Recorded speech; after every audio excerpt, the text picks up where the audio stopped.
Oh, everyone loves to see the main character of a show kick some butt. But when we actually see his struggles and the effort he did to become strong, the payoff is all the more satisfying, isn't it? Now, if you agree with the above statement, this video is one that you will definitely enjoy. Because today, I'm going to be telling you about the top 10 best anime where the main character becomes strong, not by fate, but by hard work. And no, Black Clover will not be on this list. So without further delay, let's begin. Oh, but hold the phone there, little Timmy. Before we start, do you think you could smash that like button and press that subscribe button as well if you still haven't already? And also, don't forget to hit that little bell icon on the bottom there and set us all to be notified about all our latest new videos. It really means a lot.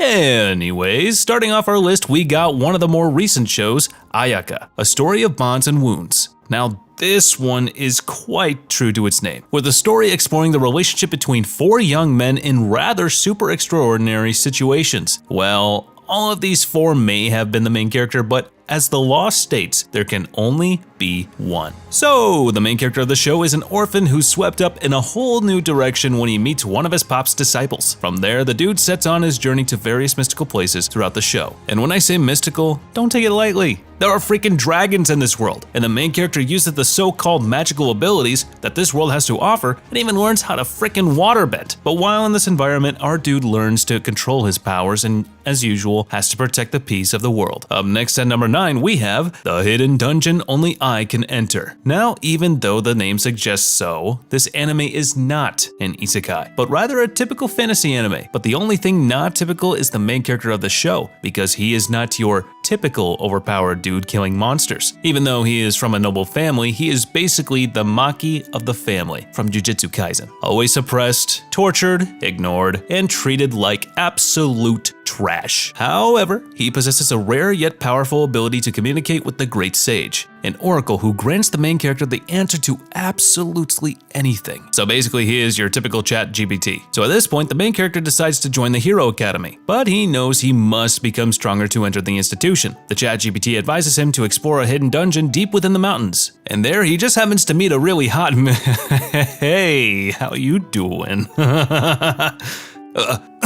Who, out of nowhere, grants him a cheat skill that literally enables him to control reality. And what happens after that? Watch the show to find out. And one more thing, if you haven't guessed yet, this is an ecchi anime.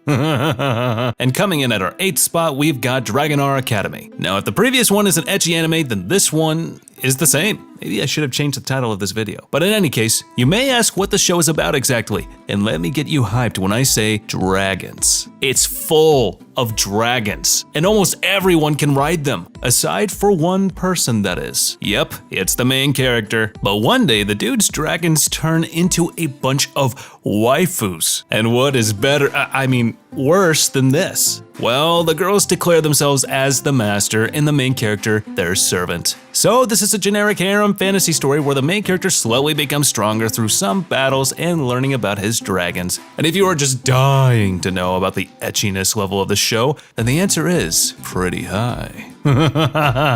Beautiful girls and dragons with a ton of fan service. And if by any chance the premise is reminding you of Pokemon, then fun thing. The main character's name is Ash. The only difference is, rather than being surrounded by Pokemon, he is surrounded by absolute hot babes of waifus. Have fun with this one now. And then at number 7, we have Orient. Now, as fun and carefree as the previous two shows were, this one is quite dark. It is based in a world where humans are either enslaved by demons or are hunters who kill demons. The main character dreams of becoming a hunter along with his friend, but both of them ended up as slaves to the demons, and from there, the journey begins for them. With the sole objective of becoming free and hunting those awful demons, the main character works hard as hell to accomplish his goals, but will that be it? Or will it happen that easily? Of course not. What do you think this is? Orient decorated itself to be what it intended to be. From our main protagonist to its world setting, there's never been a time when viewers should feel caught off guard. So if you are interested in these types of shows, this is probably a great recommendation for you. So don't forget to say thanks in the comments.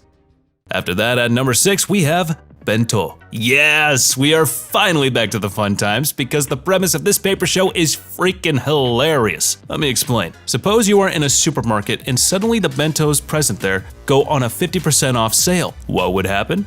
An all-out brawl starts between people just to get their hands on the boxes, and the main character is stuck in all the chaos. but he is weak as hell, so what should he do? As if there was any other option than getting stronger, he gets involved with a bunch of hungry wolves or simply people who are strong as hell, and after that, he enjoys some of the best and most dramatic fights this show has to offer. So wanna watch an anime where the main character gets involved in an all-out brawl?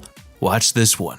So up next at number 5, we've got Campfire Cooking in Another World with My Absurd Skill. The first isekai and the first anime from MAPPA on this list. Now, there can't be an anime list without a MAPPA anime, can there? It's almost impossible at this point, but this show isn't a typical isekai anime, because the main character is not the type to be overpowered and kick some butt. And that's because he cannot even fight. I mean, he was but a mere salesman in his previous life. How can he? And even after reincarnating, the only power he got was to order groceries from Japan. So what did he do to get himself on this list? Well, the answer is that he cooked. And he cooked quite well, because that was enough for him to tame one of the most powerful and legendary beasts in the magical world. So all the people lying at their bed doing nothing, take notes, because just cooking a good meal might bring you a fortune. Just don't expect to tame 10 feet tall wolves now. And after that, at number 4, we have Tiger and Bunny. Now, before you call the police here, let me make it clear. This show is not about furries. So relax. But you may ask, why is this called Tiger and Bunny? Well, the main character is called the Wild Tiger and his new partner is called Bunny. Both of them are heroes and both of them have been performing in the new adaptation of Tokyo Ghoul. Not good enough, and they could not have been more different from each other. But to save their sinking career, the only choice they have is to work together to save the city. But that won't be easy. At first glance, Tiger and Bunny may seem like nothing more than a superpowered buddy show, and to a certain degree, that's a fair assessment. The plot is relatively straightforward and, to be exact, predictable, but what saves the show is the main duo and their journey to become stronger and better. It's really fun to watch, so this is a show I think most of you guys would like. After that, welcoming us to the top 3, we have a pretty popular one, Kingdom. Now, if you don't live under a rock, I am pretty sure you've heard about the Kingdom manga at least once in your life. It's famous most probably due to the number of chapters it has, but for once a historic manga is finally adapted into an anime properly. And for those who still haven't heard of this show till now, let me help you. The story takes place in China's Warring States period. I'm not gonna explain this, but it's time for the history nerds to shine. So if you wanna know, take a look in the comments down below. Anyways, coming back to the topic, the show focuses on a young war orphan slave who dreams to be a legendary general of the Warring States of China. But in no way will that be easy, and the show demonstrates his struggles, sufferings, and efforts to reach his goal. The first arc of the show serves as an introduction to the warring times, demonstrating the harshness of living in such times and the brutal power struggles. So if you're looking for a historical epic, this is a really good one to watch. Next up at the honorable runner-up spot, we have Dororo. Simply put, Dororo is a show of a blind dude with sword hands. Wanna know more? Alright, so the story starts with a scumbag samurai lord who makes a pact with demons for power and wealth. But the payment for that gift was still due. So when his first child is born, he has no limbs, no eyes, not even skin. Yet, he is alive. So is this child still loved? In your dreams, he is disposed of in a river and forgotten. But as luck would have it, he is saved by a medicine man who provides him with prosthetics and weapons, allowing him to survive and fend for himself. The boy lives and grows, and although he cannot see, hear, or feel anything, he must defeat the demons that took him as a sacrifice. With the death of each one, he regains a part of himself that is rightfully his. For many years, he wanders alone until one day an orphan boy, Dororo, befriends him. After that, the unlikely pair of castaways now fight for their survival and humanity in an unforgiving demon-infested world. Dororo is a dark fantasy adventurous tale with supernatural elements and dealing with the character's emotional journey of discovery. And if by any chance you still haven't seen it, this is your chance. Just do it. But coming in at first place, we have Ranking of Kings. There's absolutely no chance that you haven't heard from this anime. It was one of the most hyped anime of last year, but if you haven't, let me do that for you. The main character of the show is a young prince who cannot hear or speak, but that does not stop him from being strong. He tames or rather befriends a dangerous shadow creature. I won't spoil anything else, but trust me, the show is awesome. But one complaint a lot of people say is that this show is childish, and one of the main reasons for that comment is the art style of the show. But if you manage to vibe with that, you will be in for an absolutely amazing journey filled with emotions. So it's your choice.